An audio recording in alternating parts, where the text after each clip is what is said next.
Hi hello నమస్తే, నేను మీ Ganesh Akella. Here is my non spoiler review అని నేను చెప్పను.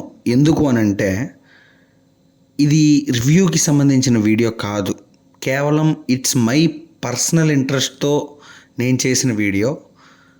నేను చాలా వీడియోస్ చేస్తున్నాను రివ్యూస్ మీద, కానీ చూసిన సినిమా మీద రివ్యూ ఇవ్వడం కానీ, లేదంటే ఏదైనా ఇంట్రెస్టింగ్గా ఉన్న టాపిక్ మీద వీడియో చేయడం కానీ, పాలిటిక్స్ మీద వీడియో చేయడం కానీ, సోషల్ మీడియా మీద వీడియో చేయడం కానీ. బట్ ఈ వీడియో దేని గురించి అని అంటే మూవీస్ గురించే. కానీ ఏ మూవీస్ గురించి? ఇప్పుడు రీసెంట్గా రిలీజ్ అయిన మూవీస్లో అవ్వచ్చు, మీకు 2024 రిలీజ్ అయిన మూవీస్ అయి ఉండొచ్చు, లేదా ఓల్డ్ మూవీస్ అయి ఉండొచ్చు, 90s మూవీస్ అయి ఉండొచ్చు. అన్ని మూవీస్లో నాకు పర్సనల్గా చాలా బాగా నచ్చి రిపీట్ వాల్యూలో చూసే సినిమాస్ గురించి నేను చెప్పాలనుకుంటున్నాను. కేవలం దానికోసం మాత్రమే ఈ వీడియో స్టార్ట్ చేశాను. ముఖ్యంగా ఈ వీడియోలో నాకు బాగా నచ్చిన సినిమాలు చెప్తాను.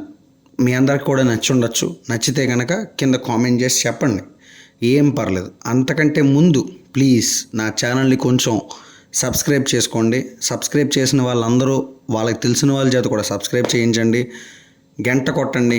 పక్కనే ఉన్న షేర్ బటన్ మీద క్లిక్ చేసి అందరికీ షేర్ కూడా చేయండి ప్లీజ్. ఇది నా యొక్క హంబుల్ రిక్వెస్ట్ అనమాట.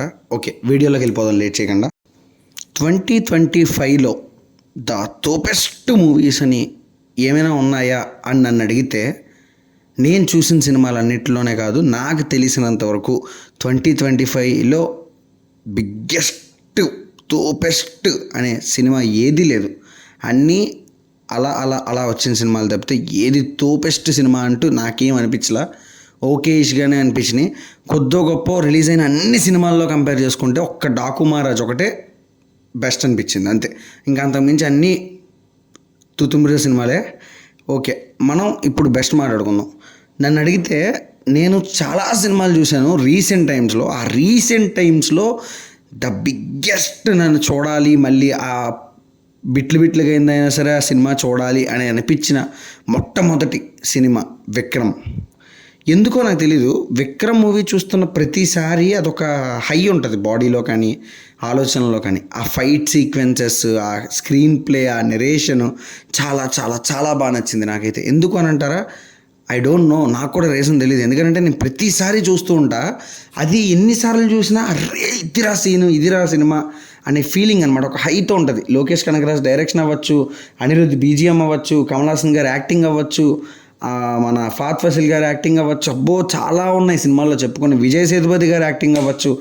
ఏమో నాకు తెలీదు, అలా చూడాలనిపిస్తుంది. మీకు కూడా చూడాలనిపిస్తుందా? మీకు ఎలా అనిపించింది అనేది కింద కామెంట్ చేసి చెప్పండి. నెక్స్ట్ సలార్ మూవీలో నాకు సలార్ మూవీ అంతా చూడాలనే ఫీలింగ్ ఉండదు, ఎందుకంటే అలా అలా అలా ఉండే మూవీ అది. కానీ సలార్లో రిపీట్గా నేను చూసే సీన్ కాతీరమ్మ ఫైట్ సీక్వెన్స్. అసలు మామూలుగా ఉండదు. ప్రభాస్ సినిమా కెరీర్ అయిపోయింది ఇంకా చాలు అని అనుకునే టైంలో సలార్ మూవీ రావడం, ఆ మూవీలో ఆ సీక్వెన్స్ ఉండడం, ఆ సీక్వెన్స్కి ఒక ఎలివేషన్ ఉంటుంది. అసలు పీక్స్. నా దృష్టిలో అయితే Kaateramma fight is the cinema, అంతే. అది లేకపోతే సలార్ సినిమా లేదు. It's my personal opinion. మీకేమనిపించింది అన్నది కింద కామెంట్ చేయండి. అండ్ నెక్స్ట్ నేను ఇప్పుడు చెప్పబోయే సినిమా పేరు మీ అందరికీ చాలా ఆశ్చర్యాన్ని ఇవ్వచ్చు. ఇదేం సినిమారా అనే ఫీలింగ్ కూడా రావచ్చు చాలామందికి. దమ్ము, ఎన్టీఆర్ గారిది, బోయపాటి గారిది వచ్చిన ఫస్ట్ మూవీ అది, దమ్ము.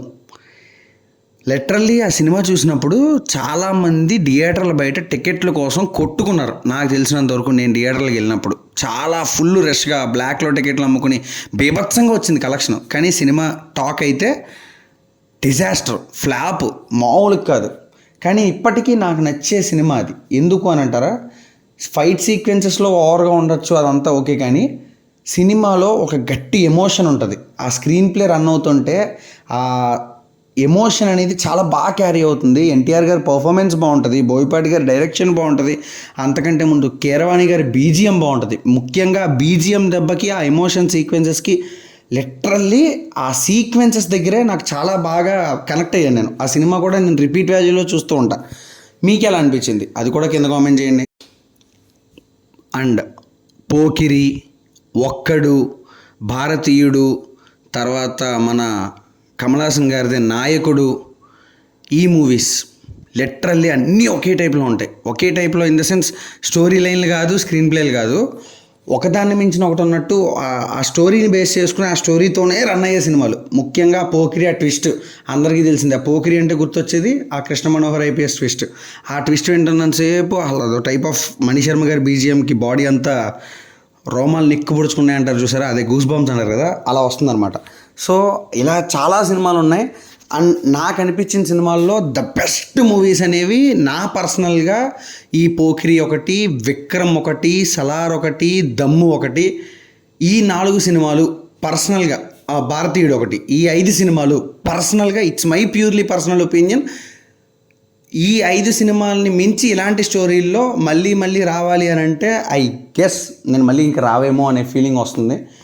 చాలు నాకు ఇలాంటి సినిమాలు, నాకు చాలు. ఇలాంటి సినిమాలు మళ్ళీ మళ్ళీ తీయండి, దాన్ని కొట్టే సినిమాలు, నేను ఫిదా అయిపోతా. ఇది నా ప్యూర్లీ పర్సనల్ ఒపీనియన్. మీకు ఎలా అనిపించింది అనేది కింద కామెంట్ చేసి చెప్పండి. అండ్ మాకెందుకురా ఈ సొంతంతా నువ్వు నాకెందుకు చెప్తున్నావు అని మీకు అనిపిస్తే కూడా అది కూడా కింద కామెంట్లో చెప్పండి. నాకు కూడా తెలుసుకోవాలి కదా మీరు ఏమనుకుంటున్నారు అనేది. And thank you so much. నాకు సబ్స్క్రైబర్ని పెంచండి. అండ్ నాకు ఇలా ఒక సజెషన్ ఇచ్చినందుకు కూడా నా ఫ్రెండ్కి thank you so much. Thank you. Signing off. నేను మీ గణేష్ ఆకిల్లా. బాయ్.